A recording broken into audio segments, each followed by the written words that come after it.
ikindi ni ababyeyi batwite. Message nayo ikomeye cyane niyo ababyeyi batwite mu bakozi bayo, mu bakozi b'Imana.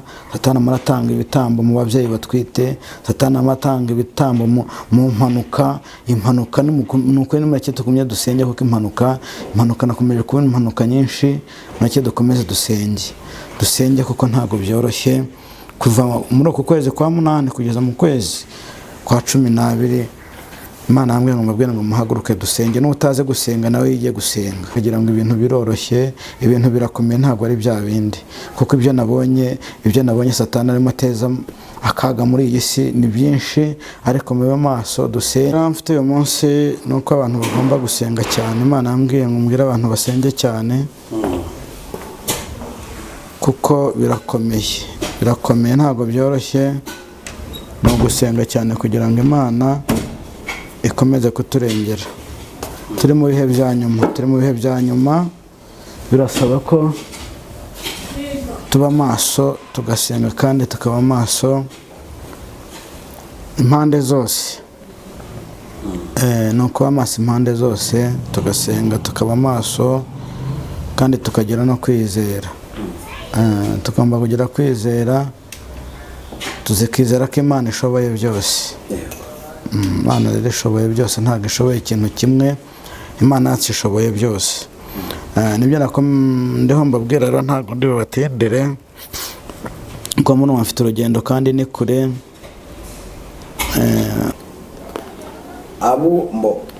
Umurongo wa 3.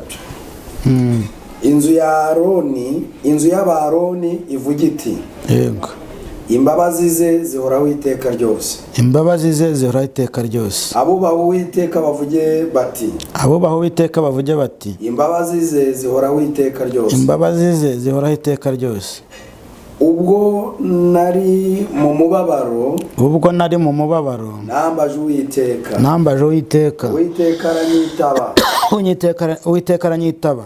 Anshyira ahantu hagari. Uwiteka ari mu ruhande rwanjye.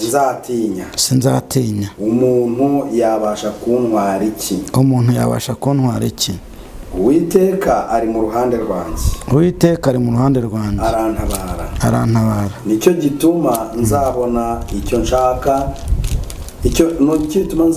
icyo nshakira abanzi banjye. Nicyo gituma nzabona icyo nshakira abanzi banjye. Guhungira ku Uwiteka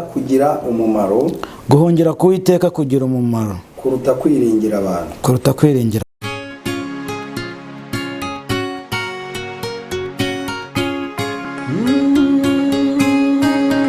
Emana we, Yesu we, ingoma yawe ni amamare.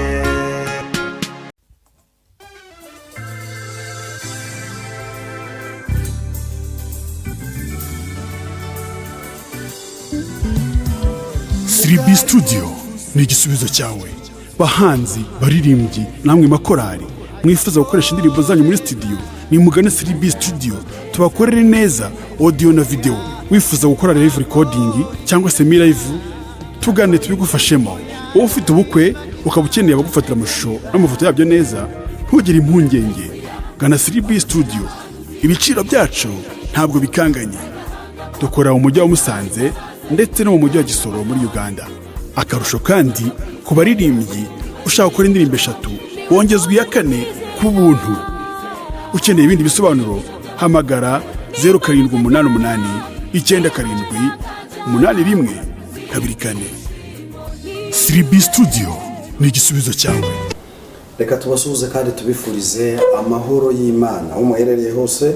Uwiteka Imana abahereze umugisha kandi abahereze umugisha mwinshi. Nkuko mubibona kuri kamera zacu, twongeye kugira umugisha wo kubana n'umukozi w'Imana. Uraho neza umukozi w'Imana? Muraho. Yesu nashimwe. Yesu nahimbazwe. Amakuru y'iminsi, amakuru yo kuramuka. Amakuru y'iminsi turaho turashima Imana. Nyuma yuko tumaze gutangaza ubuhamya bwawe, nabonye bwarafashije abantu benshi. Uzi ko uwakureba uretse ko yabwirwa nuko waciye mu bikomeye, ko ari uko uhora utuje ariko ntabwo yamenya ko waciye mwa biriya bintu. Ariko buriya ni bwose watanze cyangwa ni agace gato? biriya ni bikeya biriya ubuhamya bw'ubu ari bwinshi. Ubuhamya bari bwinshi. Ariko mbere ya byose mbanje kukwihanganisha kuko namenye ko mwagize ibyago mu muryango. Uwiteka Imana abafashe kandi abakomeze. Namwe bakunzi bacu mubimenye umukozi w'Imana muri famiye bagize ibyago byo kubura umuntu kandi babuze yarakiri ingimbi. Ubu tuvugana nuko akunda kuvugira Imana kandi Imana yamwemereye kuvuga ntago aba agomba kubisiga.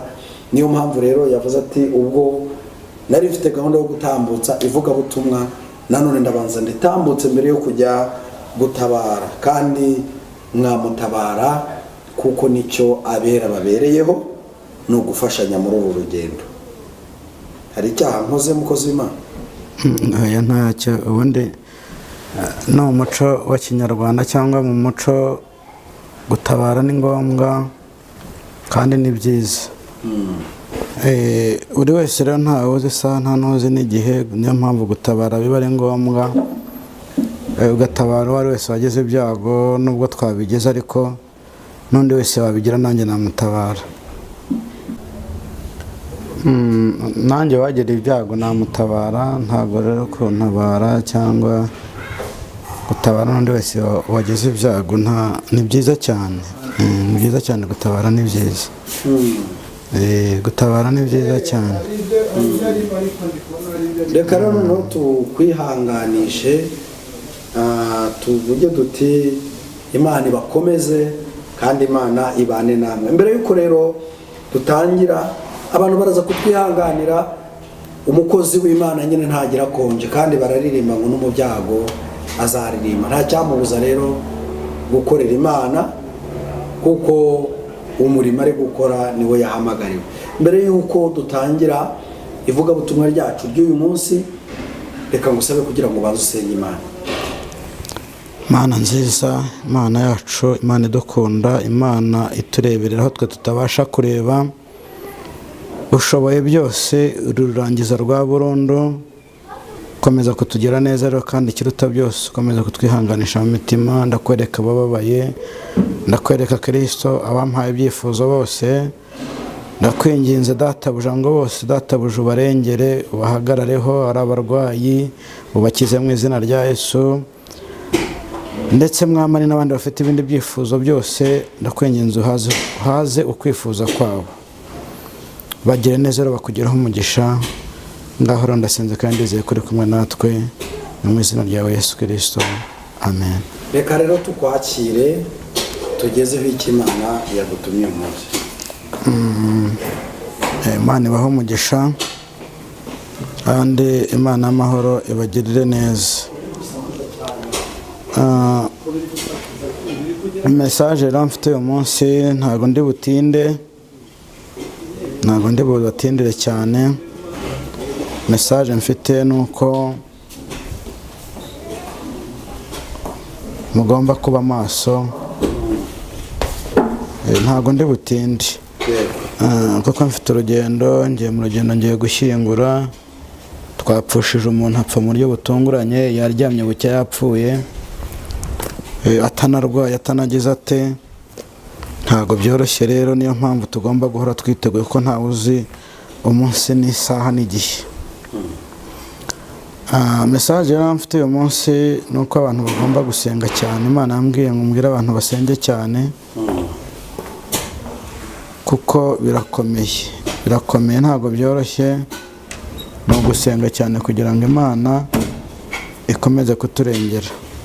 Turi mu bihe bya nyuma, birasaba ko tuba maso, tugasenga kandi tukaba maso impande zose. Ni ukuba maso impande zose, tugasenga tukaba maso kandi tukagira no kwizera. Tugomba kugira kwizera, tuzikizera ko Imana ishoboye byose. Imana rero ishoboye byose, ntabwo ishoboye ikintu kimwe. Imana yacu ishoboye byose. nibyo ndiho mbabwira rero, ntabwo ndi bubatindire kuko muno mfite urugendo kandi ni kure, mukomeza no kunsengera nanjye kugira ngo Imana ibane nanjye mu rugendo, kuko nanjye ndabasengera kandi ndabasabira. Imana rebaho umugisha. Message hari nuko mugomba kuba maso, tugomba kuba maso tugasenga kugira ngo Imana y'amahoro iturengere, iduhagarareho, itwambike imbaraga.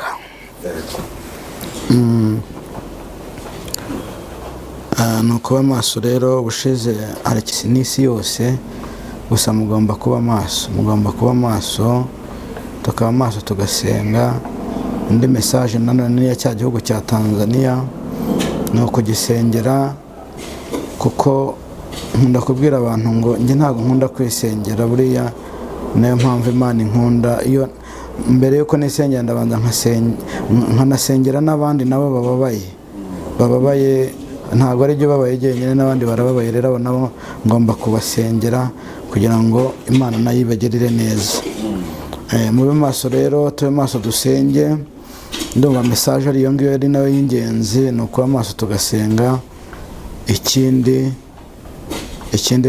ni ababyeyi batwite. Message nayo ikomeye cyane niyo ababyeyi batwite muri uku kwezi kwa 8 batwite. Mana yambwiye ngo mbabwire ngo mube maso musenge. Ushobora kuba utwite ukumva ntibimeze neza, nimero ni yayindi uraza kuyibona kuri screen, uraza kuyibona, mwaduhamagara tugasenga. Ntabwo ari abari mu gihugu cyacu cy'u Rwanda gusa, n'abandi bari mu bihugu byose mwaduhamagara tugasenga, kuko satani ariho arashaka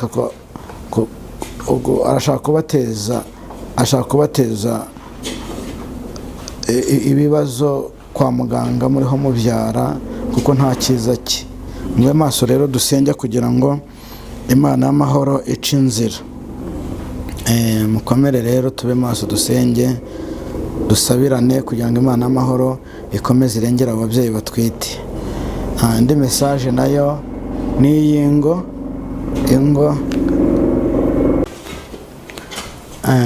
Abadamu babe maso basenge, ni message ikomeye cyane. Niyo mpamvu ntago byari ngombwa ko ngomba kujya kuri kamera, ariko byabaye ngombwa kugira ngo njye mu butabazi, njye gutabara, njye gushyingura, ari uko mbanje gutanga iyi message irakomeye. Iyi message y'ababyeyi batwite kuva muri uku kwezi kugeza mu kwezi kwa 12 no kwa 10. Babe maso dusenge. Mube maso dusenge, kuko satani arimo aratanga ibitambo. Mube maso dusenge. Indi message rero birakomeye, satani arimo aratanga ibitambo cyane, mube maso. Indi message ni y'abakozi b'Imana basenga Imana yabo, nabo babe maso. Ni message ndimo ntanga, kuko satani, hari abantu bakorera satani, barahari muri iyi si, barahari benshi. Babe maso rero basenge, kuko hari abantu barimo baturwanya, hari abantu barimo bagiye gutega ibico by'umwanzi kugira ngo abakozi b'Imana babigenderemo. Ariko mube maso musenge, satani yahagurutse yasheze, ameze nabi. Niyo mpamvu mbabwiye ngo message ndiho ntanga uyu munsi nakabaye wenda nayishyize umunsi w'ejo, ariko byabaye ngombwa ko nyitanga kuko irakomeye. Mube maso rero, tube maso dusenge kugira ngo Imana y'amahoro itugirire neza. Message, abantu babe maso basenge, kuko turi mu bihe bikomeye. Satani arimo arasaba abantu, arimo arabateza akaga. Ibitambo ni byinshi, nimusenge Imana. Imana yambwiye ngo mbwire abantu twese duhagurukire gusenga, kuko satani arimo aratanga ibitambo mu bakozi bayo, mu bakozi b'Imana.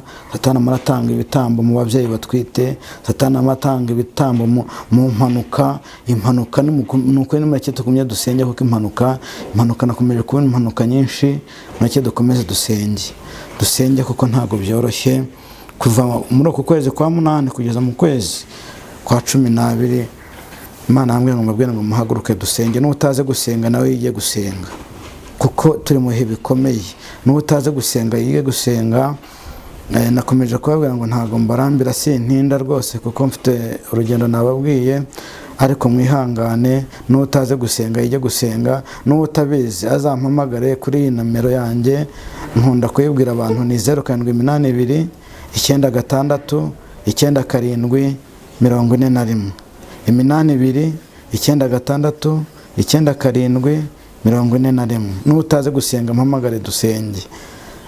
Imana irashaka ko dusenga kuko ibitwugarije ni byinshi, ibirimo bihiga abagenzi bajya mu ijuru ni byinshi, ibihiga abakozi b'Imana ni benshi, birimo bihiga abapasiteri basenga Imana by'ukuri atari babandi baryarya Imana. Satani arimo aratega ibico byinshi. Nimuhaguruke dusenge, nimuhaguruke dusenge. Kandi nkunda kubabwira mukagira ngo ibintu biroroshye, ibintu birakomeye, ntabwo ari bya bindi.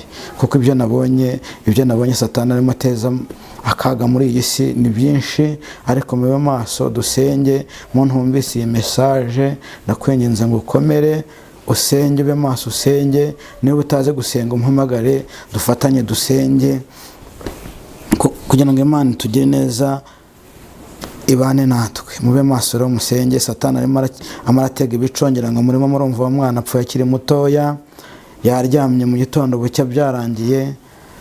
No gusenga rero, mube maso dusenge kuko Satani arimo ariba abantu. Mube maso, mube maso, mube maso. Indi message ni y'abantu barwaye, badahumeka neza, mbese bahumeka bakumva nta mwuka bafite. Imana yambwiye nabo ngo baze kumpamagara dufatanye gusenga. Imana ibaha umugisha. Reka rero turebe ijambo, dusome ijambo mu izina rya Yesu. Ni ijambo riri muri Zaburi y'118. Dusomere mu izina rya Yesu. Murakoze cyane. Zaburi y'118. Yego. Umurongo wa mbere uravuga ngo nimushime Uwiteka yuko ari mwiza. Ngo nimushime Uwiteka, mushime Uwiteka ari kuko yuko ari mwiza. Yego, Imana igumugisha. Imbabazi ze zihoraho iteka ryose. Kuko imbabazi zihoraho iteka ryose. Abantu rero nimusenge. Nkunda kubwira abantu ngo twihane rwose. Imbabazi z'Uwiteka zihoraho iteka ryose. Abantu nimwihane, abantu nitwihane dukizwe. Imana irashaka ko dukizwe ubundi ikatugirira neza. Komeza, Imana iguhe umugisha. Abisiraheli bavuge bati imbabazi ze zihoraho iteka ryose. Imbabazi ze zihoraho iteka ryose. Inzu ya Aroni umurongo wa 3. Inzu y'Abaroni ivuga iti. Yego. Imbabazi ze zihoraho iteka ryose. Imbabazi ze zihoraho iteka ryose. Abubaha Uwiteka bavuge bati. Imbabazi ze zihoraho iteka ryose. Imbabazi ze zihoraho iteka ryose. Ubwo nari mu mubabaro. Nambaje Uwiteka. Uwiteka aranyitaba. Anshyira ahantu hagari. Uwiteka ari mu ruhande rwanjye. Sinzatinya. Umuntu yabasha kuntwara iki? Uwiteka ari mu ruhande rwanjye. Arantabara. Nicyo gituma nzabona icyo nshaka. Icyo nshakira abanzi banjye. Nicyo gituma nzabona icyo nshakira abanzi banjye. Guhungira ku Uwiteka kugira umumaro. Kuruta kwiringira abantu. Guhungira ku Uwiteka kugira umumaro. Kuruta kwiringira abakomeye. Imana iguhe umugisha. Murakoze cyane. Iri jambo Imana irimpaye nonaha, ntago ari nari nateguye.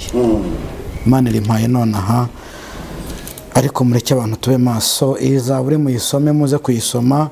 Dore ngiyi ni Zaburi y'118. Muyisome, muze kuyisoma, muyirebe, muyisome, muyumve neza. Imana ibaha umugisha, ntago dutinda. Ikindi abantu bariho bubaka muri iyi minsi, ingo cyangwa amazu? ingo. Abantu bariho bubaka ingo muri iyi minsi, mube maso musenge. Waba ufite ubukwe uteganya ufite ubukwe, mube maso musenge, kuko Satani nawe ubukwe yabusabiye. Mube maso musenge. Ushobora kuba ufite ubukwe, waduhamagara kuri iriya nimero tugafatanya gusenga, kuko ntabwo byoroshye. Satani ahagurukiye ingo ziriho zubakwa muri ibi bihe. Ubu uzi ko abantu barimo gushakana bagatandukana nta n'ukwezi gushize. Satani yarahagurutse. Abantu mube maso. Imana ibaha umugisha rero, ntago dutinda kuko mfite urugendo ngiye kugenda kandi ni kure. Imana ibaha umugisha, turi kumwe. Imana ibagirire neza. Urakoze cyane mukozi w'Imana kubw'ubutumwa bwiza uduhaye. Uwiteka Imana aguhereze umugisha. Reka ngusabe kugira ngo usenge Imana. Mana nziza, Imana yacu, Imana idukunda, turagushimiye cyane, turaguhimbaje. Tugushimiye ko uduha amagambo meza kandi amagambo y'ubwenge, amagambo databuja tuburira. Mu izina rya Yesu Kristo rero komeza kuduhagararaho, ni wowe twiringiye. Mwami tugire neza, komeza gushyigikira ingo ziriho zishingwa muri ibi bihe. Mu izina rya Yesu Kristo ibiduhagurukira nawe bihagurukire, utugire neza, tukugireho umugisha. Bana natwe rero muri byose, nta wundi twiringiye si wowe, byowe twiringiye. Ni wowe ushoboye byose, ni wowe rurangiza rwa burundu. Tugire neza rero, kandi ikiruta byose ukomeze kubana natwe. Turasenze kandi turizeye ko twumvishe mu izina rya Yesu Kristo. Amen.